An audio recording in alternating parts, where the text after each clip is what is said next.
आदाब, मैं हूं मुमताज आलम रिजवी और इस वक्त मैं आपके खिदमत में मिडिल ईस्ट से कुछ बड़ी खबरें लेकर हाजिर हुआ हूं। सबसे पहले ईरान की बात करूंगा। भले ही बातचीत चल रही हो और ऐसा लग रहा हो कि अब ईरान और अमेरिका के दरमियान जंग नहीं होगी, लेकिन ईरान के अवाम, खास तौर से खवातीन भी जंग की पूरी तैयारी कर रही हैं। एक ऐसा वीडियो सामने आया है जिसमें आप देख सकते हैं कि किस तरह से खवातीन बाकायदा राइफल लेकर के AK-47 लेकर के वो तैयारी कर रही हैं, ट्रेनिंग ले रही हैं। ईरानी खवातीन और यहाँ पे देखे मर्द रात की रैलियों में यहाँ पे देखे क्लाशिंगोव के साथ ट्रेनिंग कर रहे हैं, क्योंकि उन्हें लग रहा है कि ये जो है जो जंग है वो अब नए मरहले में दाखिल हो रही। तो ये आप देखिए पूरी तस्वीर यहाँ पे देख सकते हैं कि किस तरह की ये तस्वीर है और खवातीन ट्रेनिंग ले रही हैं। तो और आपको पता है कि 10 लाख की फौज ऑलरेडी ईरान के पास है, 10 लाख की फौज। लेकिन दूसरी जो सबसे अहम बात है वो ये है कि 3 करोड़ से ज्यादा लोगों ने जंग के लिए रजिस्ट्रेशन कराया है, जिनमें खवातीन की तादाद भी काफी बताई जा रही है। बल्कि ये कहा जा रहा है कि निस्फ है, यानी आधा इस रजिस्ट्रेशन में खवातीन का हिस्सा है। ये ईरान की तैयारी है। एक और बड़ी खबर की तरफ बढ़ते हैं और खबर ये है कि जो खुश हो रहा है इजराइल और इजराइल के वजीर आजम बेंजामिन नेतन्याहू, उनको लग रहा है कि जो बातचीत हो रही है, जो समझौता होने जा रहा है, उससे इजराइल को बहुत बड़ा फायदा होने वाला। रिपोर्ट ये बताती है कि ईरान समझौते के अलावा पिछले 24 घंटे में इजराइल को 3 बड़ी खुशखबरी मिली है। ये इजराइल की तरफ से अब बयान किया जा रहा है, प्रोपगेट किया जा रहा है। पहली खुशखबरी अब्राहम समझौते को लेकर है। अमेरिका ने कतर, पाकिस्तान और सऊदी अरब और दूसरे ममालिक से बात की है कि जैसे ही ईरान के साथ समझौता होगा वैसे ही अब्राहम अकॉर्ड पर भी दस्तखत किए जाएंगे। दूसरा ये कि ईरान जंग के बाद अब यरूशलेम को मान्यता दे दी जाएगी, ये भी यकीन दहानी कराई गई। इसके साथ ही दूसरी खुशखबरी सोमाली लैंड से आई है, जहां पे आप देखिए हाल ही में इजराइल ने सोमालिया के एक इलाके को सोमाली लैंड के रूप में मान्यता दी है। अब सोमाली लैंड यरूशलेम में अपना दूतावास या एम्बेसी खोल रहा है। हालांकि इसकी तमाम मुस्लिम ममालिक ने शदीद अल्फाज में मजम्मत की और कहा कि यरूशलेम में सोमाली लैंड का इस तरह से सफारत खाना खोलना गैर कानूनी है और इसे बर्दाश्त नहीं किया जाए। आप देखिए कि इजराइल जिसे 3 खुशियां समझ रहा है, वहीं से अंदाजा लगाइए कि अगर सोमाली लैंड का ये सफारत खाना यरूशलेम में खुला तो क्या आपको लग रहा है कि अब्राहम अकॉर्ड हो पाएगा? क्या उस पर कोई दस्तखत करेगा? जबकि इसकी जबरदस्त मुखालफत की जा रही। जिन मुल्कों से डोनाल्ड ट्रंप ने बात की है, वही मुल्क इसकी मुखालफत कर रहे हैं। तो इससे अंदाजा लगाया जा सकता है कि ये खबरें चंडू खाने से ज्यादा नहीं है। लेकिन चूंकि इजराइल को और अमेरिका को इस वक्त किसी तरह से ईरान से भागना है, ईरान की जंग से बचना है, और इसकी वजह क्या है कि अक्टूबर में इजराइल में चुनाव होने और अमेरिका में मिड टर्म जो इलेक्शन है वो नवंबर में। तो अक्टूबर और नवंबर, और दोनों की हालत ईरान ने खराब कर रखी है। दोनों की पोजीशन न सिर्फ अपने मुल्क में बल्कि आलमी सतह पर बहुत बदतर हो चुकी है। अब उससे ये बचना चाहते हैं और अपनी छवि को ठीक करना चाहते हैं। अपनी छवि को ठीक करने के लिए इजराइल ने तो $मिलियन खर्च करने का पूरा बजट तैयार कर रखा।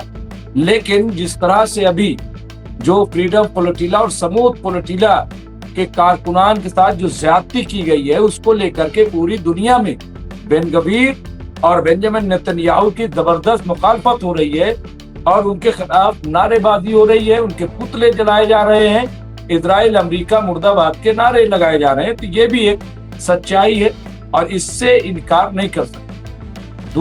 तीसरी बहुत इंपॉर्टेंट बात अमेरिका से।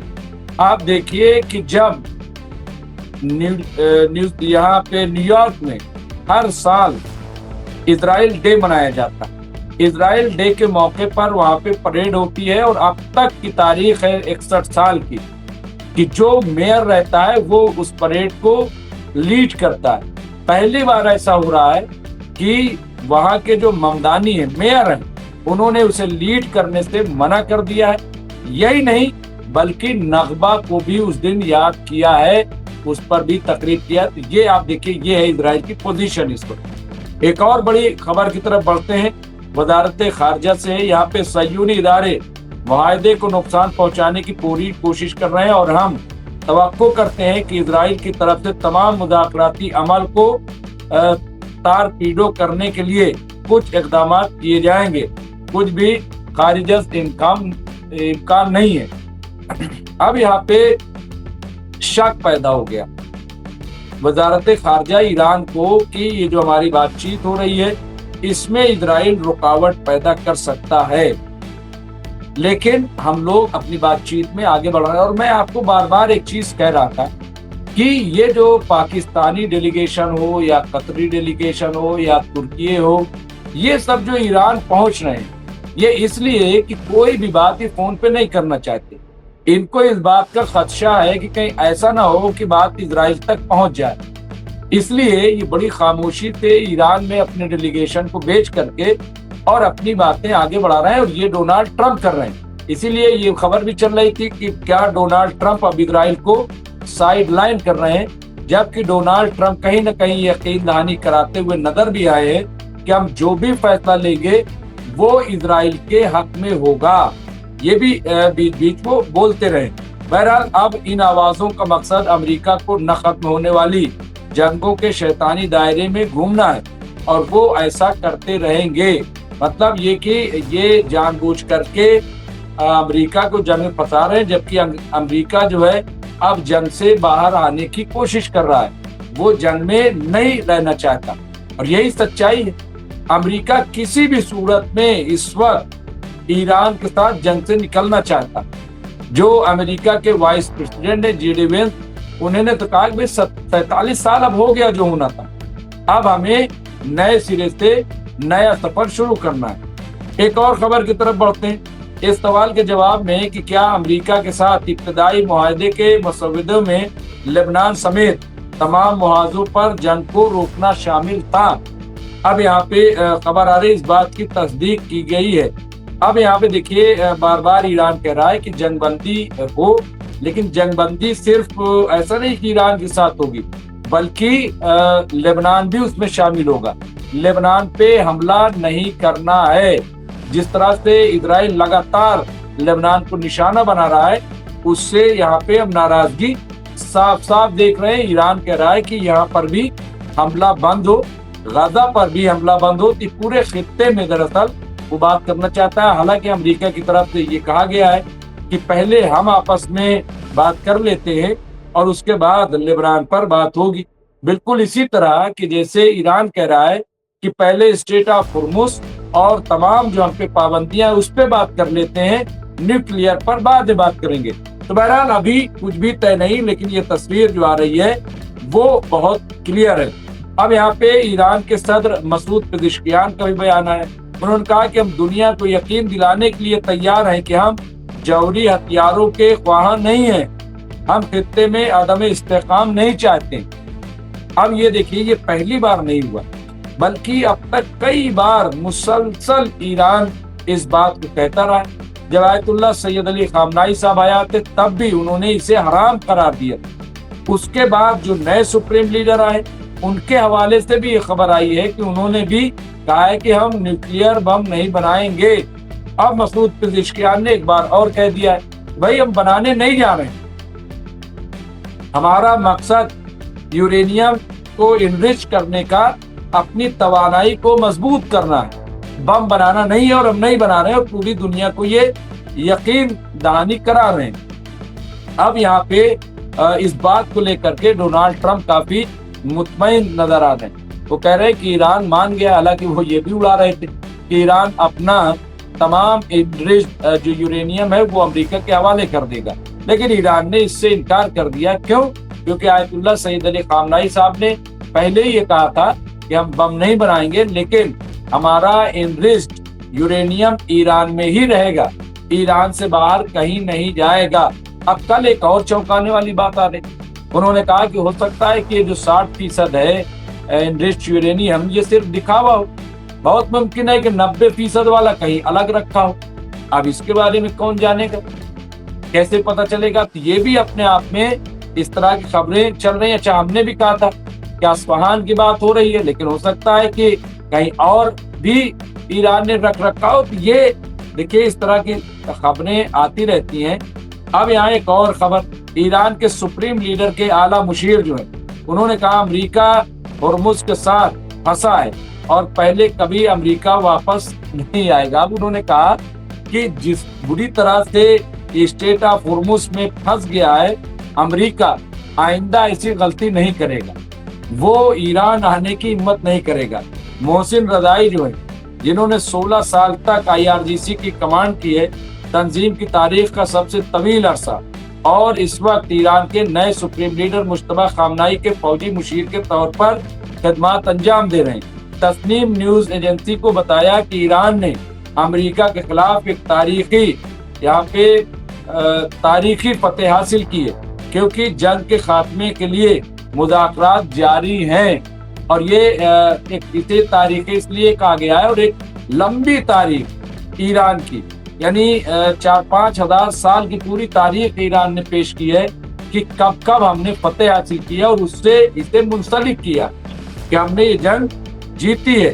اب یہاں دوسری جنگ عظیم کے بعد پہلی بار امریکہ کی سپر پاور کی حیثیت ختم ہوئی ہے۔ رمضان جنگ کے بعد امریکہ کبھی بھی اس جگہ آنے کی ہمت نہیں کرے گا جس طرح سے وہ آ گیا تھا۔ ہم نے مشرق وسطیٰ میں امریکہ کی زوال پذیری کی ہے، جس طرح سے 16 جو امریکی بیس تھے، فوجی اڈے تھے، تباہ کیا ایران نے، اور اس طرح سے تباہ کیا، کل پھر رپورٹ دیے کہ اس طرح سے ایران نے تباہی مچائی ہے کہ یہ دوبارہ تعمیر نہیں ہو پائیں گے۔ اچھا، دلچسپ بات یہ ہے کہ ابھی تک جن 16 بیسز کو ایران نے اڑایا ہے، چاہے وہاں راڈار سسٹم ہو یا ڈیفنس سسٹم ہو، ابھی تک اس کی اثر نو تعمیر نہیں ہوئی ہے۔ تو اس سے کیا اندازہ لگایا جائے؟ کیا جو ایران کہہ رہا ہے یا ایران کا جو دعویٰ ہے وہ بالکل صحیح ہے؟ یہاں پہ امریکی فوج نے حالیہ جنگ کو انتہائی مایوس کن منظرنامے میں 15 دن تک جاری رکھنے کے لیے ڈیزائن کیا اور اس کے مطابق فورسز کو تعینات کیا۔ ابتدائی دنوں میں ناکامی کے بعد انہوں نے اپنی طاقت کو دوبارہ بنانے کے لیے ایک طرفہ جنگ بندی کی کوشش کی، لیکن ایران کی حکمت عملی نے ان کے فرار کو روک دیا اور جارجین آبنائے ہرمز کے اسٹریٹجک جال میں پھنس گئے۔ یعنی یہ نکلنا چاہتے تھے کہ نکل جائیں، لیکن اب ان کا کہنا ہے کہ ہم نے ایک دوسری چیز استعمال کی، یعنی یہ سوچ رہے تھے کہ اب تو ہم نے مار دیا اور رجیم چینج کرنے کا اس طریقے سے ہم نکل جائیں گے، لیکن اسٹریٹ آف ہرمز کو بیچ میں ڈال کے یہ ایران کہہ رہا ہے کہ ہماری اپنی اسٹریٹجی تھی تاکہ امریکہ کو جنگ سے بھاگنے نہ دیا جائے، جبکہ امریکہ فرار چاہتا تھا، وہاں سے بھاگنا چاہتا تھا۔ انہوں نے کہا کہ اگر جنگ خلیج فارس اور آبنائے ہرمز سے بحر عمان، باب المندب اور بحر ہند تک پھیلتی ہے تو یہ وسیع اور بے قابو جہت اختیار کرے گی۔ یہ انہوں نے کہا کہ یہ ایسا نہیں کہ یہ یہیں پہ ختم ہو جائے گی، بلکہ اس کے پھر تار، اور یہی نہیں بلکہ دیکھیے ایران نے کہا کہ اسٹریٹ آف ہرمز سے جو انٹرنیٹ کی تار جا رہی ہے، جو یہاں سے سپلائی لائن ہے، وہ بھی ہمارے انڈر میں ہے۔ یہ بھی اب اپنے آپ میں ایک بڑی خبر ہے۔ تو اس طرح سے اگر آپ دیکھیں کس طرح سے ایران پورا اسٹریٹجک بات، اور میں بار بار کہہ رہا تھا کہ دیکھیے یہ جو اسرائیل لگاتار 2.5-3 سال سے غزہ میں جنگ کر رہا ہے، یہ ایسے ہی نہیں ہے بلکہ اسٹریٹجی ہے۔ آپ دیکھیں حزب اللہ بھی اس میں، جب حماس کارروائی کرتا ہے تو حزب اللہ خاموش ہو جاتا ہے، جب حزب اللہ خاموش ہو جاتا ہے تو انصار اللہ لاہوتی سامنے آ جاتا ہے۔ تو یہ اسٹریٹجک طور پر یہاں پہ، تو اس لیے مجھے ایسا لگ رہا ہے کہ ایران بھی پوری حکمت کے ساتھ کام کر رہا ہے۔ تو یہ بھی اب ایک اس طرح کی اور کئی اہم خبریں ہیں، لیکن فی الحال اس بلیٹن میں اتنا ہی۔ ہمیں دیجیے اجازت اور دیکھتے رہیے MNC نیوز انڈیا۔ بہت بہت شکریہ۔